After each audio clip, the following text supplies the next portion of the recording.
ముఖ్యమంత్రి చంద్రబాబు నాయుడుతో deputy CM Pawan Kalyan భేటీ అయ్యారు. సచివాలయంలో సమావేశమైన వీరిద్దరూ నాగబాబుకు మంత్రి పదవి, నామినేటెడ్ పదవులపై చర్చించినట్లు తెలుస్తోంది. అదేవిధంగా పంచాయతీరాజ్ శాఖ ద్వారా చేపట్టిన అభివృద్ధి పనుల పురోగతిపై చర్చించారు.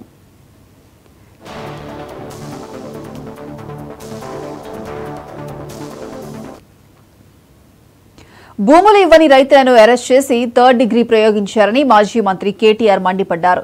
సోషల్ మీడియాలో ప్రశ్నించిన వారిని జైలుకు పంపుతున్నారని ఆరోపించారు. లగచర్ల ఘటనపై అసెంబ్లీలో చర్చ పెట్టకుండా సీఎం రేవంత్ పారిపోయారని ఎద్దేవా చేశారు.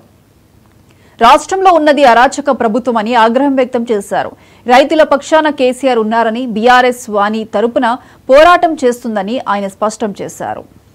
భూమిని ప్రభుత్వం గుంజుకుంటుంటే ప్రతిఘటించినందుకు మా భూమి మేము ఇయ్యం అని చెప్పిన పాపానికి ఇవాళ కొడంగల్ నియోజకవర్గంలోని లగచర్ల గ్రామానికి సంబంధించిన గిరిజన రైతులు, దళిత రైతులు, బలహీన వర్గాల రైతులను గత 30 రోజుల పైచిలకు జైల్లో పెట్టిన నికృష్ట ప్రభుత్వం రేవంత్ రెడ్డి ప్రభుత్వం.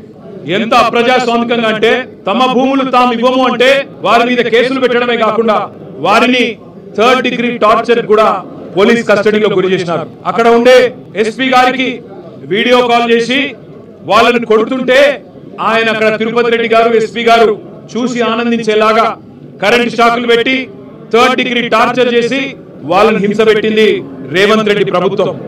ఎంత నికృష్టమైన ప్రభుత్వం అంటే ముఖ్యమంత్రి సొంత నియోజకవర్గంలో రైతులు 35 రోజులుగా జైళ్లలో ఉంటే అది సబ్జెక్ట్ కాదట, అది చర్చనీయాంశం కాదట.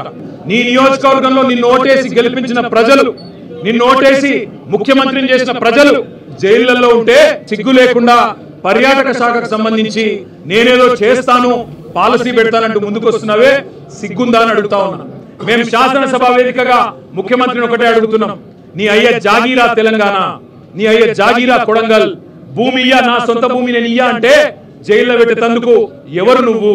నియంతవా, రారాజువా, చక్రవర్తివా? ఏమనుకుంటున్నావు నీకు నువ్వు? ప్రజాస్వామ్యంలో అత్యున్నత వేదిక శాసనసభ. ఆ శాసనసభలో చర్చ పెట్టమంటే దమ్ము లేక పారిపోయిన దద్దమ్మ రేవంత్ రెడ్డి.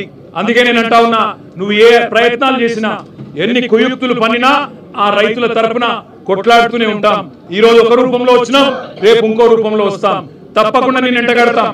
ఈ రాష్ట్రంలో జరుగుతున్నది ఒక ప్రజాస్వామ్య ప్రభుత్వమా లేక ఒక నియంత ప్రభుత్వమా, ఒక అరాచక ప్రభుత్వమా అనేది మేము అడుగుతా ఉన్నాం.